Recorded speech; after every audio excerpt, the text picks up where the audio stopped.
Hi good morning friends, welcome to Kedar academy. दोस्तों, आज के इस वीडियो में हम 21 मार्च 2021 से रिलेटेड सभी इंपॉर्टेंट करंट अफेयर को डिस्कशन करेंगे, जो कि आपके आने वाले सारे कॉम्पिटिटिव एग्जाम के लिए मोस्ट इंपॉर्टेंट रहेगा। और आपके जानकारी के लिए बता दूं कि आज की जो करंट अफेयर क्लास मेरे चैनल के लास्ट करंट अफेयर क्लास होगा। ओके, तो इसका रीजन क्या है मेरे आपको इस वीडियो के लास्ट में आपको बताऊंगा, तो कृपया वीडियो को बिना स्किप के लास्ट तक देखिए। तो आज का जो पहला क्वेश्चन क्या हमारा, who has become the first women president of Tanzania. तो हाल ही में तांजानिया देश की पहली महिला राष्ट्रपति कौन बनी है? तो कौन? ये सामिया सुलूहु हसन, जिनका इमेज यहाँ पर देख रहे हो। ओके, तो हम कुछ दिन पहले पढ़े थे कि तांजानिया देश की जो राष्ट्रपति थे उनका नाम क्या था? जॉन मागुफली। तो उनका अभी हाल ही में निधन हो गया। तो उनके बाद अभी जो सामिया सुलूहु हसन, इनका नाम याद रखना, सामिया सुलूहु हसन। तो ये अभी तांजानिया देश की अभी राष्ट्रपति के रूप में अभी शपथ ले, और कितने तम? सिक्स्थ प्रेसिडेंट, याद रखना, तांजानिया देश की सिक्स्थ प्रेसिडेंट अभी बने, जिनका नाम क्या? सामिया सुलूहु हसन। और ये तांजानिया देश की अभी पहली महिला राष्ट्रपति भी बनी। ओके, याद रखना। और ये अभी शपथ भी ले चुके हैं। ओके, तो देखिए, तांजानिया देश की बात हो रही है तो तांजानिया देश की जो कैपिटल है इसका नाम क्या है? डोडोमा। और तांजानिया देश की जो करेंसी इसका नाम क्या है? तांजानियन सीलिंग। ओके, सारे पॉइंट को याद रखना। और उनके जो अभी जो पहली महिला राष्ट्रपति कौन बनी है, इनका नाम क्या है? सामिया सुलूहु हसन। ओके, और अदर ऑप्शन का हम डिस्कशन करें तो जो योवेरी मुसेवेनी, नाम याद रखना, योवेरी मुसेवेनी। ओके, ये अभी उगांडा के राष्ट्रपति बनी थी। और जो सामिया सुलूहु हसन, ये भी तांजानिया देश की पहली राष्ट्रपति बनी, महिला राष्ट्रपति बनी। और जो मार्सेलो रेबेलो डी सोसा, कौन? मार्सेलो रेबेलो डी सोसा, ये अभी पुर्तगाल का अभी राष्ट्रपति बनी थी। और जो काजा कालस, ये इस्टोनिया, क्या? इस्टोनिया देश की अभी पहली महिला प्रधानमंत्री बनी थी। ओके, सारे पॉइंट को याद रखना। Next question, blades of glory was declared the world's largest cricket museum. Where is it? तो हाल ही में ब्लेड्स ऑफ ग्लोरी दुनिया का सबसे बड़ा क्रिकेट संग्रहालय घोषित हुआ है। तो ये कहाँ पर है? तो कहाँ पर? ये पुणे शहर में। ओके, याद रखना, जिनका इमेज आप पर देख रहे हो। ओके, और इसका नाम क्या है? ब्लेड्स ऑफ ग्लोरी, जिसका जो कि पूरे विश्व के सबसे बड़ा क्रिकेट म्यूजियम बना है। ओके, याद रखना। तो ये पुणे शहर में इसका जो खोला गया है। ओके, तो विश्व का सबसे बड़ा क्रिकेट म्यूजियम ये कहाँ पर खोला गया? ये पुणे शहर में। और इसका नाम क्या है? Blades of glory. ओके, याद रखना। और देखिए, जो अदर ऑप्शन का हम डिस्कशन करें तो जो अहमदाबाद, तो अहमदाबाद में सीटिंग कैपेसिटी वाइज जो दुनिया के सबसे बड़ा क्रिकेट स्टेडियम है, जिसका नाम क्या? नरेंद्र मोदी स्टेडियम। क्या? नरेंद्र मोदी स्टेडियम, जो गुजरात के अहमदाबाद में दुनिया के सबसे बड़ा, जो सीटिंग कैपेसिटी वाइज के देखे तो सबसे बड़ा क्रिकेट स्टेडियम अभी खुला गया, जिसका नाम क्या है? नरेंद्र मोदी स्टेडियम। और जो दिल्ली, तो दिल्ली में आप सबको पता होगा, मैंने कुछ दिन पहले आपको बताया था, भारत का सबसे बड़ा किडनी डायलिसिस हॉस्पिटल है दिल्ली में खोला गया है। और जो गुजरात की भावनगर, क्या? गुजरात की भावनगर में अभी भारत का सबसे बड़ा मल्टी मॉडल लॉजिस्टिक पार्क ये खुला गया। ओके, याद रखना। और पुणे में अभी जो विश्व का सबसे बड़ा क्रिकेट म्यूजियम खोला गया है, जिसका नाम क्या है? Blades of glory. ओके, सारे पॉइंट को याद रखना। Next question, who has been re elected as prime minister of Netherland. तो हाल ही में नेदरलैंड के प्रधानमंत्री के रूप में फिर से किसे चुना गया है? तो किसे? ये मार्क रूट, जिनका इमेज यहाँ पर देख रहे हो। तो मार्क रूट ये अभी नेदरलैंड देश की फिर से जो प्रधानमंत्री बने। होके, और कितने तम? ये लगातार 4 बार, इसको मिलाकर लगातार 4 बार ये जो नेदरलैंड के अभी प्रधानमंत्री बने हुए, याद रखना, जिनका नाम क्या? Mark Rutte. और जो नेदरलैंड की बात रहे तो नेदरलैंड की जो कैपिटल क्या है? नेदरलैंड की कैपिटल है आमस्टरडम। क्या? आमस्टरडम। और जो करेंसी क्या है नेदरलैंड की? यूरो। और जो अभी जो प्रधानमंत्री बनेगा, इनका नाम याद रखना है, मार्क रूट। ओके, और अदर ऑप्शन का हम डिस्कशन करें तो जो मारियो द्रघी इटली के नए प्रधानमंत्री बनी थी। और जो माइकल सोमारी, ये कौन? ये भी पापुआ न्यू गिनी, क्या? पापुआ न्यू गिनी की अभी पहले प्रधानमंत्री बनी थी, जिनका भी हाल ही में निधन हो गया। ओके, और जो मोहम्मद बेजम, कौन? मोहम्मद बेजम, ये अभी नाइजर के अभी राष्ट्रपति, नए राष्ट्रपति बने थे। कौन? मोहम्मद बेजम, ये अभी नाइजर देश की नए राष्ट्रपति बने। ओके, याद रखना सारे को। Next question, recently India and which country has launched AI initiative. तो AI मतलब क्या? Artificial intelligence. तो हाल ही में भारत और किस देश ने AI मतलब आर्टिफिशियल इंटेलिजेंस का पहल की शुरुआत की है? तो किस देश? ये अमेरिका, याद रखना। तो अभी देखिए, जो इसका जो नाम क्या रखा गया, याद रखना, USIAI मतलब United states India artificial intelligence. इसका जो अभी भारत और जो अमेरिका के बीच में जो आर्टिफिशियल इंटेलिजेंस का जो इनिशिएटिव जो शुरू हुआ है, इसका नाम याद रखना, USIAI। इसका जो फुल फॉर्म क्या है? United states India artificial intelligence. Okay, इसका जो फुल फॉर्म याद रखना। और देखिए जो आर्टिफिशियल इंटेलिजेंस क्या होता है, ध्यान से सुनिए। देखिए विश्व का प्रमुख देश ये आर्टिफिशियल इंटेलिजेंस के ऊपर जो अभी जोर दे रहे हैं, तो इसका जो मूल लक्ष्य क्या होता है, देखिए ध्यान से। जो आर्टिफिशियल इंटेलिजेंस मतलब देखिए जो मशीन में जो मशीन में मानव जैसे सोचने समझने और निर्णय लेने वाले की जो शक्ति जो विकास करने के जो काम को बोलते हैं आर्टिफिशियल इंटेलिजेंस। तो आर्टिफिशियल इंटेलिजेंस क्या है, ध्यान से सुनिए। मशीनों में जो मानव जैसे सोचने समझने और जो निर्णय लेने वाली जो शक्ति का जो विकास किया जा रहा है, इसको बोलते हैं हम आर्टिफिशियल इंटेलिजेंस। और जो अभी भारत और अमेरिका के बीच ये जो शुरू किया गया है, जो इसका नाम क्या है, United states India artificial intelligence. Okay, USIAI। Okay, याद रखना। और देखिए अमेरिका की बात रहे तो अमेरिका की कैपिटल क्या है, वाशिंगटन डीसी। और वाशिंगटन डीसी किस नदी के किनारे बसा हुआ है, याद रखना, पोटोमर। क्या, पोटोमर। तो वाशिंगटन डीसी पोटोमर नदी के किनारे बसा हुआ है। और जो वाशिंगटन डीसी पर आपको याद रखना NASA, international monetary fund IMF और जो वर्ल्ड बैंक का हेडक्वार्टर कहाँ पर, वाशिंगटन डीसी पर। ओके, याद रखना। और अमेरिका की अभी जो राष्ट्रपति बनी थी उनका नाम क्या, जो बिडेन। और अमेरिका की उपराष्ट्रपति बनी थी उनका नाम क्या, कमला हारिस। ओके, सारे पॉइंट को याद रखना। Next question, recently where the mission Gramodaya has been started. तो हाल ही में कहाँ पर जो मिशन ग्रामोदय का शुरू किया गया है, तो कहाँ पर, ये मध्य प्रदेश, याद रखना। तो देखिए मिशन ग्रामोदय, क्या मिशन ग्रामोदय, इसका जो शुरुआत अभी मध्य प्रदेश के मुख्यमंत्री शिवराज सिंह चौहान जी के द्वारा उद्घाटन किया गया है। और इस मिशन के तहत मध्य प्रदेश के रूरल एरिया में हाउसिंग फैसिलिटी दिया जाएगा और इसके साथ लोगों का बेसिक और फंडामेंटल बेसिक जो इसके तहत जो इसके साथ लोगों का बेसिक और फंडामेंटल इंफ्रास्ट्रक्चर का भी विकास किया जाएगा। ओके, याद रखना। जो मध्य प्रदेश की बात रहे तो मध्य प्रदेश की कैपिटल क्या है, भोपाल। और जो उनके जो मुख्यमंत्री का नाम क्या है, शिवराज सिंह चौहान। ओके, और जो मध्य प्रदेश की जो गवर्नर उनका नाम क्या है, आनंदीबेन पटेल। ओके, याद रखना। और जो मध्य प्रदेश हाई कोर्ट के नए चीफ जस्टिस अभी किसे नियुक्त किया गया था, इनका नाम क्या है, मोहम्मद रफीक। ओके, याद रखना। और मध्य प्रदेश की जो राज्य सरकार ने अभी मिशन ग्रामोदय इसका जो शुरू किया है, ओके, याद रखना।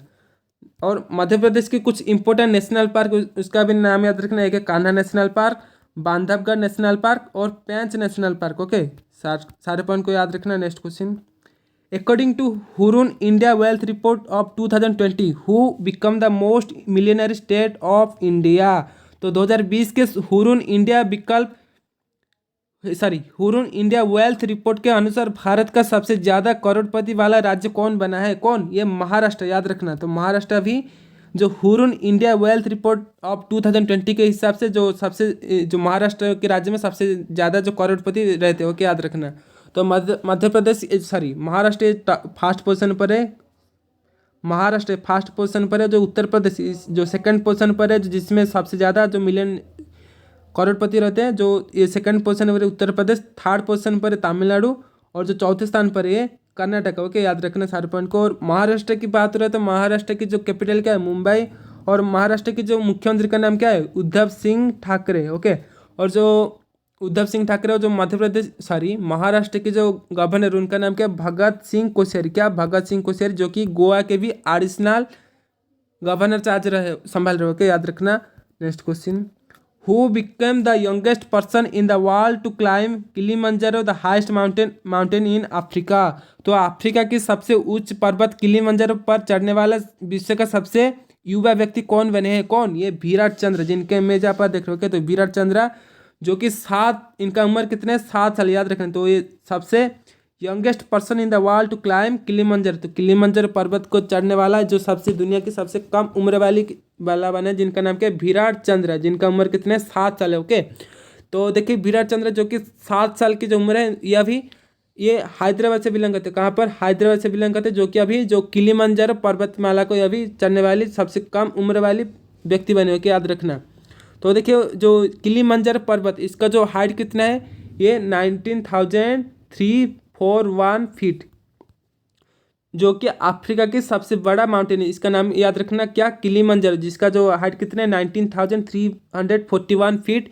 तो ये अभी जो चढ़ने वाले सबसे कम उम्र वाले जो व्यक्ति कौन बने, इनका नाम क्या है, विराट चंद्र। ओके, और आप सभी को पता है, मैंने कुछ दिन पहले आपको बताया था, जो कि जो ऋतिका श्री, ये किलिमंजारो पर्वत चढ़ने वाली सबसे कम उम्र वाली लड़की बनी थी, जो एशिया महादेश की सबसे कम उम्र वाली जो व्यक्ति या फिर जो लड़की बनी थी। लेकिन उनका जो कितनी उम्र है, ये 9 साल की है। लेकिन अभी जो विराट चंद्र ये 7 साल के, मतलब ये अभी जो विराट चंद्र ये भी सबसे कम उम्र वाले जो क्या किलिमंजारो पर्वतमाला चलने वाला सबसे कम उम्र वाली जो व्यक्ति बन गए। ओके, इनका नाम क्या है, विराट चंद्र। ओके, याद रखना। और ये हैदराबाद से बिलोंग करते हैं। ओके, नेक्स्ट क्वेश्चन,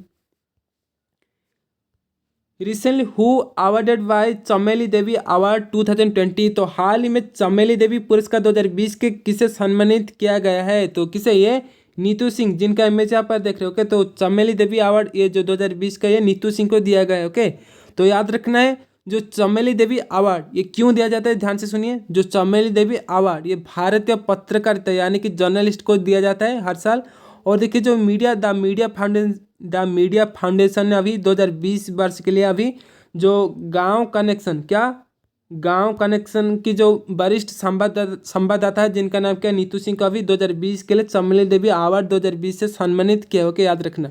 और अदर ऑप्शन का हम डिस्कशन करें तो जो प्रियंका दुबे को अभी 2018 में चमेली देवी अवार्ड से सम्मानित किया गया था। और जो आरफा शेरवानी और जो रोहिणी मोहन, इनको 2019 में चमेली देवी अवार्ड से सम्मानित किया गया था दोनों को। ओके, याद रखना। Next question, which of the following day is observed on 20 March every year. तो हाल जो विश्व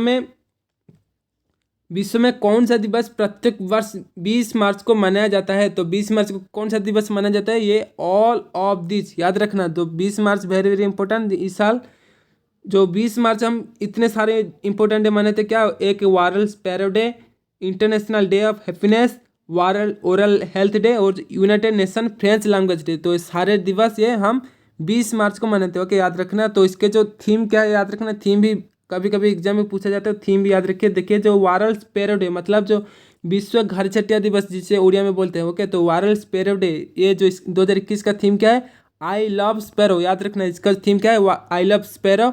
और जो इंटरनेशनल डे ऑफ हैप्पीनेस, तो इसका जो थीम क्या है, इसका थीम है 2021 का थीम क्या है, keep calm stay wise be kind, keep calm stay wise be kind. Okay, याद रखना। और जो वर्ल्ड ओरल हेल्थ डे ये 2000 जो हर साल हम 20 मार्च को मनाते हैं। और इसका जो थीम क्या है 2021 से लेकर 2023 तक, इसका जो थीम एक ही थीम है, याद रखना, be proud of your mouth. Okay, और जो 20 मार्च को और हम क्या मनाते हैं, यूनाइटेड नेशन की जो फ्रेंच लैंग्वेज डे। ओके, तो हम हर साल ये जो 20 मार्च को मनाते हैं। और यूनाइटेड नेशन की जो 6 ऑफिशियल लैंग्वेज है, जिसका नाम याद रखना, एक है अरबी, रूसी, स्पेनिश, चीनी और इंग्लिश और फ्रेंच। तो ये जो यूनाइटेड नेशन की जो फ्रेंच लैंग्वेज है हम 20 मार्च को मनाते हैं। और इसका थीम भी याद रखना। तो ये सारे इंपॉर्टेंट डे हम 20 मार्च को ही मनाते हैं। Okay, next question, how much growth did Moody's make in the Indian economy in calendar year 2021। तो मूडीज ने कैलेंडर वर्ष 2021 में भारतीय अर्थव्यवस्था में कितनी वृद्धि का अनुमान लगा है? तो कितने? ये 12%, याद रखना। तो मूडीज एनालिटिक ने कैलेंडर वर्ष 2021 के लिए, जो कैलेंडर है 2021 के लिए, भारतीय अर्थव्यवस्था में 12% वृद्धि का अनुमान लगा है। कितने? 12%। ओके, तो मूडीज एनालिटिक ये कैलेंडर वर्ष का अनुमान लगाता है। और जबकि जो इसकी जो सहयोगी संगठन जिसका नाम क्या है, मूडीज इंटरनेशनल सर्विस, तो ये वित्तीय वर्ष का अनुमान लगाता है। ओके, याद रखना। जो मूडीज मतलब मूडीज एनालिटिक कैलेंडर, ये कैलेंडर वर्ष जो इसका जो अनुमान लगाता है, इसके हिसाब से भारतीय जो अर्थव्यवस्था का जो कितना प्रतिशत वृद्धि होगा, ये 12%। ओके, याद रखना। तो मूडीज कंपनी का जो हेडक्वार्टर है कहाँ पर है, ये यूनाइटेड स्टेट्स की न्यूयॉर्क शहर में। और मूडीज का जो प्रेसिडेंट और सीईओ, ये इनका नाम याद रखना, Raymond W McDonald junior. Okay, याद रखना। और देखिए जो ये थे आज की टॉप 10 करेंट अफेयर। तो क्विज ऑफ द डे क्या है, which company recently announced the development of 5G radio equipment. तो इसका सही आंसर क्या होगा, आप मेरे कमेंट सेक्शन में जरूर बताना। अगर आपको वीडियो अच्छा लगे तो वीडियो में जरूर लाइक करना और अपने दोस्तों के साथ ज़्यादा से ज़्यादा शेयर करना। और अगर आप पहली बार मेरे चैनल देख रहे हो तो सब्सक्राइब करना मत भूलना। उस तरह के लेटेस्ट वीडियो अपडेट पाने के लिए बेल आइकन ऑल नोटिफिकेशन पर क्लिक कीजिए। ओके, तो देखिए मैंने कि आपको क्या बताया। देखिए जो आज की जो करंट अफेयर क्लास मेरे चैनल की लास्ट करंट अफेयर क्लास बनने जा रहा है। तो देखिए क्यों, इसका रीजन मैं आपको बता रहा हूँ। तो देखिए करंट अफेयर मतलब आप क्या समझते हैं? करंट अफेयर मतलब देखिए जो हमारे आसपास जो भी न्यूज़, स्पोर्ट्स, साइंस और टेक्नोलॉजी और पॉलिटिक्स से जुड़ते जो भी तमाम जानकारी को हम करंट अफेयर समझते हैं। ओके, तो देखिए कुछ व्यू जो मेरे चैनल के जो कुछ व्यूअर मैंने मुझे कंप्लेन करते हैं कि आप क्यों इतने लेट में जो वीडियो अपलोड करते हैं। तो देखिए जो आप जो भी बड़े बड़े यूट्यूब चैनल देख रहे हैं, जो भी जो करंट अफेयर क्लास जो अपलोड करते हैं, उनका एक टीम होता है। देखिए उनका एक टीम होता है जो कि उनमें से एक टीम, उनके टीम में से एक जो डाटा कलेक्ट करता है, सारे जो न्यूज़ स्पोर्ट्स और जो रिलेटेड जो भी जो करंट अफेयर जो न्यूज़ सारे कलेक्ट करते हैं, और एक इसका जो टाइपिंग करते हैं या फिर जो एडिटिंग करते हैं, और एक जो इसका जो पढ़ते हैं, मतलब जो रिप्रेजेंट करते हैं। ओके, तो ये जो टीम उनका टीम होता है, तो इसके लिए उनके जो टीम के मदद से जो इनका काम आसान हो जाता है, और वो सबसे ज़्यादा पहले जो वीडियो अपलोड करते हैं। लेकिन मेरे जो चैनल में मैं ही अकेला है जो वीडियो अपलोड करता हूँ। वो जो देखिए आप सबको मेरे जो सीक्रेट बताना चाह रहा हूँ, ध्यान से सुनिए। मैं सुबह 4:30 या फिर जो 5 बजे से उठता हूँ, और जो सारे डाटा कलेक्ट करता हूँ, जो उसका एक मेरे एक नोटबुक बनाता हूँ, और उसके बाद मुझे जो PDF मैंने बनाता हूँ, और जो PDF बनाने के बाद जो मैं इसका जो रिप्रेजेंट करता हूँ, मतलब जो पढ़ता हूँ। ओके, तो शुरू से लेकर अभी 3 महीने हो गए, लेकिन मेरे जो बोलने का जो तरीका में बहुत सारे गलत हो रहा है। लेकिन देखिए जो क्योंकि ये गलत भी होना भी होगा, लेकिन देखिए जो डेली हम न्यू टॉपिकों में मैं डिस्कशन करता हूँ, और न्यू नेम भी हम डिस्कशन करते हैं। तो जो इसका जो प्रोनाउंसिएशन करने में कभी कभी दिक्कत होता है, तो मैं बहुत बार कोशिश किया कि जो इसका जो प्रोनाउंसिएशन भी अच्छे से कैसे पढ़ेंगे, तो उसका बहुत बार कोशिश किया, लेकिन अभी भी मेरा जो ये अभी भी गलत हो रहा है। तो देखिए जो इसको जो करंट अफेयर क्लास जो करने में 4:30 से लेकर सुबह 4:30 से लेकर जो सुबह 8 बजे तक हो जाता है। तो इसलिए जो अपलोड करने में, और एक बात है, यहाँ पर हमारा नेटवर्क कनेक्शन बहुत स्लो होता है, तो इसलिए जो वीडियो बहुत लेट में अपलोड होता है। लास्ट जो 10 या 15 दिन में आप देखेंगे, तो जो 8 साढ़े 8 के बाद जो वीडियो अपलोड होता है। तो इसलिए मैंने निर्णय लिया कि जो मेरे चैनल के जो भी व्यूअर्स देख रहे हो, तो आज से मैं करंट अफेयर क्लास आपको नहीं बनाऊंगा। तो हाँ, लेकिन देखिए जो भी करंट अफेयर क्लास पढ़ना चाहते हैं, मेरे जो टेलीग्राम ग्रुप में लिंक इस वीडियो के नीचे डिस्क्रिप्शन दिया हो, टेलीग्राम ग्रुप में आप जरूर ज्वाइन हो जाए। मैं डेली करंट अफेयर क्लास की जो डेली करंट अफेयर क्लास की जो PDF daily current affair class की जो PDF मेरे टेलीग्राम ग्रुप में डेली में सेंड करूँगा, और उसका जो डिटेल्स मैं आपको डिस्क्राइब करके जो सेंड करूँगा। लेकिन जो वीडियो में आज के बाद नहीं बना पाऊँगा।